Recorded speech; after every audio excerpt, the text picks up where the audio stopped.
इस वीडियो में हम देखेंगे कि शैंक के वेव फीडर में जब हम कैलिब्रेशन करते हैं तो उसमें क्या क्या करना पड़ता है। तो बेसिकली शैंक के वेव फीडर में जब हम कैलिब्रेशन करते हैं, कैलिब्रेशन मोड में जाते हैं, तो उसमें 3 तरह की कैलिब्रेशन करनी पड़ती है।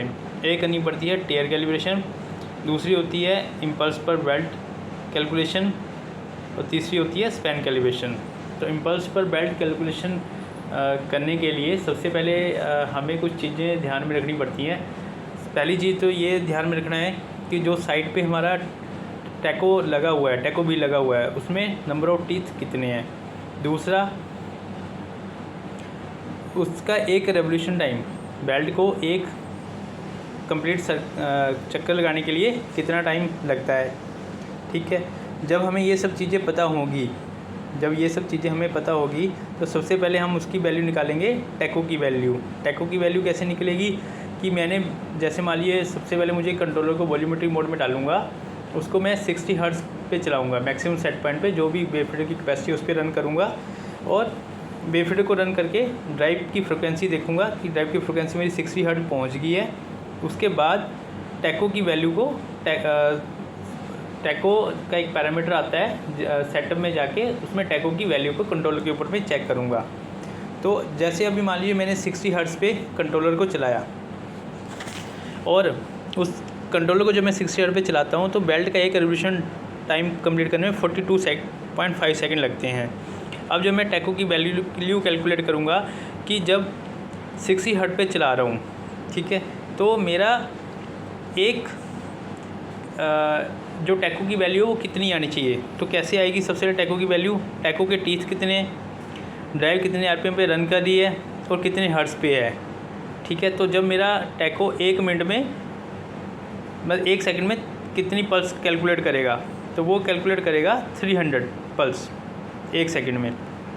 वो कैसे, 10 नंबर ऑफ़ टीथ हैं, ड्राइव की फ्रिक्वेंसी है 60 हर्ट्ज़, 60 हर्ट्ज़ पे मोटर के आरपीएम बन रहे हैं 1800 आरपीएम रेवोल्यूशन पर मिनट। उसको मैं 60 से डिवाइड कर देता हूँ, 60 से डिवाइड करूँगा तो मेरे को 300 पल्स पर सेकंड मिलेंगी।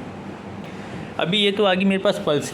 अभी इसी पल्स से मैं इम्पल्स पर बेल्ट भी कैलकुलेट कर सकता हूँ। वो कैसे आएगा, टैकोमीटर की वैल्यू जैसे यहाँ पे 300 आई है, मेरे को पता चल गया कि उसकी जो पल्स आएंगी 1 सेकंड में इतनी आएंगी और बेल्ट का रेवोल्यूशन टाइम कितना है वो मेरे को पता लग गया, 42.5 सेकंड है। तो जब मैं टैको की वैल्यू को बेल्ट रेवोल्यूशन के टाइम से मल्टीप्लाई करूँगा तो मेरे पास इम्पल्स लेंथ पर बेल्ट की एक वैल्यू आ जाएगी। वो वैल्यू मेरे को आ गई कि 12751 आनी चाहिए। अब ये तो मैंने प्रैक्टिकली मेज़र किया, जो मैंने कैलकुलेशन करी, लेकिन कंट्रोलर के ऊपर में भी इम्पल्स पर बेल्ट जब आप कैलिब्रेशन करोगे तो इम्पल्स पर बेल्ट लेंथ की एक वैल्यू आएगी। वो वैल्यू आपकी अप्रोक्सीमेट इस वैल्यू के आसपास में होनी चाहिए। अगर वो वैल्यू 100 या 150 प्लस माइनस है तब भी चलेगा।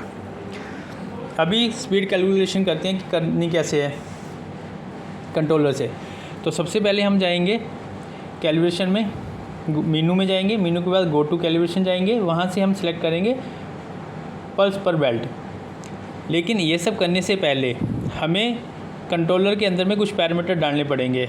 उसमें हमें बेल्ट का रेवोल्यूशन टाइम डालना पड़ेगा और कितने नंबर ऑफ रेवोल्यूशन है वो भी पैरामीटर की वैल्यू डालनी पड़ेगी।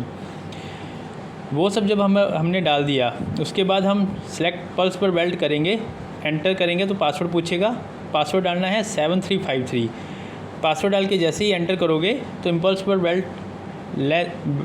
बेल्ट की कैलकुलेशन स्टार्ट हो जाएगी।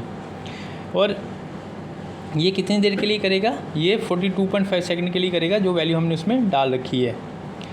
जैसे ही कैलकुलेशन कंप्लीट होगी, रेजिडुअल रन टाइम की वैल्यू 0 आएगी तो ऑटोमेटिक कंट्रोलर मीटर पर सेकंड और एल पर वी की वैल्यू देगा। इम्पल्स पर बेल्ट मीटर पर सेकंड में हमें वो बता देगा हमारी बेल्ट की स्पीड क्या है, और इम्पल्स पर बेल्ट से हमें पता चल जाएगा कि जो हमने इम्पल्स पर बेल्ट लेंथ कैलकुलेशन करी थी वो वैल्यू इतनी ही आई है कि नहीं आई है। ठीक, तो ये तो प्रोसीजर था हमारा कैलकुलेशन करने का, स्पीड कैलकुलेशन करने का, ये स्पीड कैलकुलेशन। सेकंड आती है टेयर कैलकुलेशन। टेयर कैलकुलेशन में क्या है, टेयर कैलकुलेशन में सबसे पहले हम जाएंगे गो टू मीनू में, कैलिब्रेशन में सिलेक्ट करेंगे टेयर कैलिब्रेशन, एंटर प्रेस करेंगे, पासवर्ड पूछेगा, जैसे ही पासवर्ड दे दोगे तो कैलकुलेशन स्टार्ट हो जाएगी। टेयर कैलिब्रेशन करने से पहले वेव फीडर को मैक्सिमम सेट पॉइंट पर रन करना है, वो भी वॉल्यूमेट्रिक मोड में। कंट्रोलर को हमें वॉल्यूमेट्रिक मोड में ही चलाना है, चाहे वो स्पीड कैलिब्रेशन हो चाहे वो टेयर कैलिब्रेशन हो। जैसे ही कंट्रोलर हमारा ड्राइव हमारी फुल आरपीएम पे चल गई तो हमने टेयर की कैलिब्रेशन कर दी, और जैसे ही टेयर की कैलिब्रेशन कंप्लीट होगी, कैलिब्रेशन के लिए 5 सेकंड जो भी हमने टाइम कैलिब्रेशन टाइम डाला होगा उतना टाइम वो लेगा। जैसे ही कैलिब्रेशन की वैल्यू कंप्लीट हो जाएगी तो एक रेजिडुअल रन टाइम की वैल्यू आएगी। जो रेजिडुअल रन टाइम की जैसे ही वैल्यू आ गई उसके बाद हम एंटर करेंगे तो वो वैल्यू ऑटोमेटिकली टेयर में जाके सेव हो जाएगी। तो ये तो हो गया टेयर कैलिब्रेशन का। अब सेकंड आता है हमारा स्पैन कैलिब्रेशन का।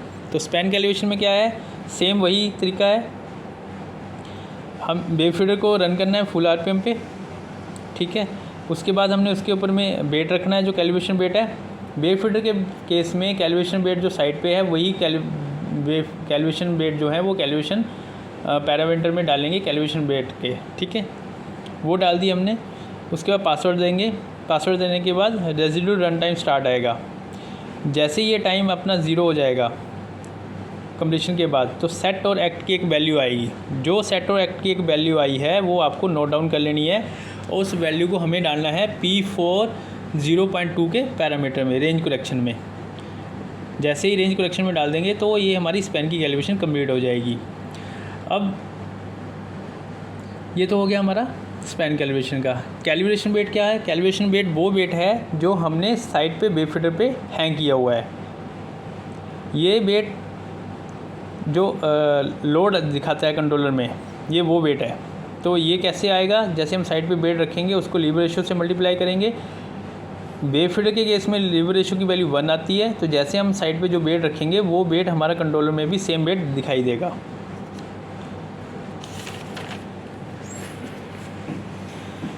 Effective platform length. Effective platform length जो उसका मेजरिंग जोन की लेंथ है वो है वेव फीडर की साइड पे।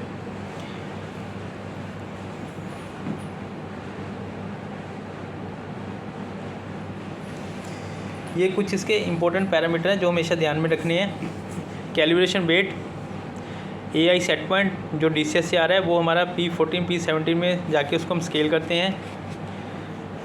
यूनिट डिफाइन करते हैं P01.04 में। फ्लो रेट जो है P20 पैरामीटर में हमारा जो वेव फीडर है उसकी कैपेसिटी क्या है वो सब हम यहाँ पे डिफ़ाइन करते हैं। फ्लो रेट के यूनिट्स डिफ़ाइन करेंगे। जो टैको स्पीड मेजरिंग टैको है उसकी वैल्यू यहाँ डालेंगे। पल्स पर लेंथ की वैल्यू जो आएगी जो कैलकुलेशन करके आ रही है वो वैल्यू यहाँ डालेंगे। बेल्ट की स्पीड मीटर पर सेकंड में जो बेल्ट की स्पीड आई है उसकी स्पीड पैरामीटर को डालेंगे। P03 पैरामीटर में बेल्ट का सर्किट टाइम,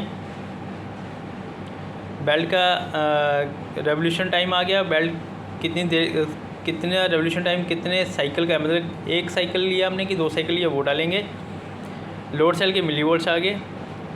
लोड सेल की जो सेंसिटिविटी होती है 2 मिलीवोल्ट पर वोल्ट। लोड सेल की कैपेसिटी मतलब लोड सेल कितने केजी का हमने साइड पे लगाया है। इफेक्टिव प्लेटफॉर्म की लेंथ आ गई जो कि 0.5 मीटर होती है। लीवर रेशो इस केस में 1 ही रहती है। कैलिब्रेशन वेट जो हमने साइड पे रखा है वेव फीडर की कैलिब्रेशन करने के लिए वो डालेंगे। Nominal belt load, nominal belt load P04.01 है, ये ऑटोमेटिकली कैलकुलेट हो जाएगा। रेंज करेक्शन जो स्पैन कैलकुलेशन करने के बाद जो वैल्यू आई है वो डालेंगे। पल्स पर बेल्ट कि एक रेवोल्यूशन कंप्लीट करने में कितनी उसकी पल्सेस आई हैं वो वैल्यू हम यहाँ डालेंगे। AO का जो सेट पॉइंट जो ड्राइव जो कंट्रोलर से AO सेट पॉइंट निकल रहा है वो P05 ब्लॉक से निकलता है।